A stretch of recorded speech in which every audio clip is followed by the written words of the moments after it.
On a identifié 3 enjeux principaux. Bon, il y avait une charge de travail additionnelle, c'est sûr, qui venait avec la pandémie.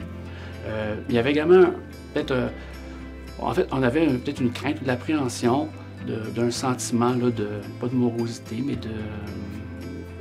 d'isolement, effectivement, ou de monotonie. Et finalement, mais c'est pas nécessairement le moins important, c'est pas dans l'ordre, mais il y avait aussi toute l'inquiétude, l'insécurité à l'égard de travailler dans un milieu où il y a un risque de contamination qui est présent. C'était les 3 objectifs auxquels on voulait s'attaquer. Non, j'ai trouvé que c'était super pratique parce que, en fait, en 20 minutes, tout était fait.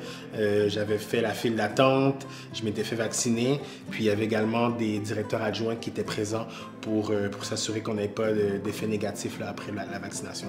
Cet été, on a établi qu'au niveau technologique, on voulait que notre équipe soit vraiment bien outillée parce qu'on s'attendait à avoir à basculer à un moment ou à un autre en apprentissage à distance encore cette année. C'est intéressant la webcam avec le trépied parce que justement là on peut utiliser notre corps pour gesticuler, pour accompagner ce qu'on dit. Puis je pense que les élèves, c'est une des choses probablement qui leur manque, là, de voir l'enseignant physiquement en train de vivre sa passion, en fait. Mais bien qu'on ait réfléchi dès le printemps 2020 à des mesures sanitaires supplémentaires au collège, à l'été, donc au mois d'août, bien avant la rentrée scolaire, on avait déjà obtenu un rapport d'une firme d'ingénieurs quant à la qualité de l'air de nos espaces de classe, nos locaux de classe ici au collège, parce qu'on a des classes qui sont ventilées mécaniquement et des classes non ventilées mécaniquement.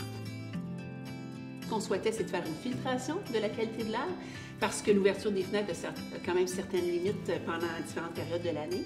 Et également, nous souhaitions avoir un apport d'air neuf supplémentaire dans ces classes-là. Donc, on a trouvé l'équipement qu'il nous fallait, puis avant le congé des fêtes, c'est installé dans toutes les classes. Pendant la deuxième vague, à l'automne dernier, c'était clair dans notre esprit que nous ne souhaitions pas que les élèves soient de retour physiquement au collège la première semaine du mois de janvier, après 2 semaines dans les familles pour le congé de Noël. Donc, une fois que les aménagements ont été faits, nous, on avait fait un sondage de satisfaction à la rentrée parce qu'on avait déjà mis plusieurs mesures en place. Puis, on a eu un taux de satisfaction du personnel du collège de 98 %. Je pense que c'est très important d'offrir un environnement sécuritaire, bienveillant, rassurant pour le personnel. Ça permet aux membres du personnel de se consacrer à l'éducation des jeunes.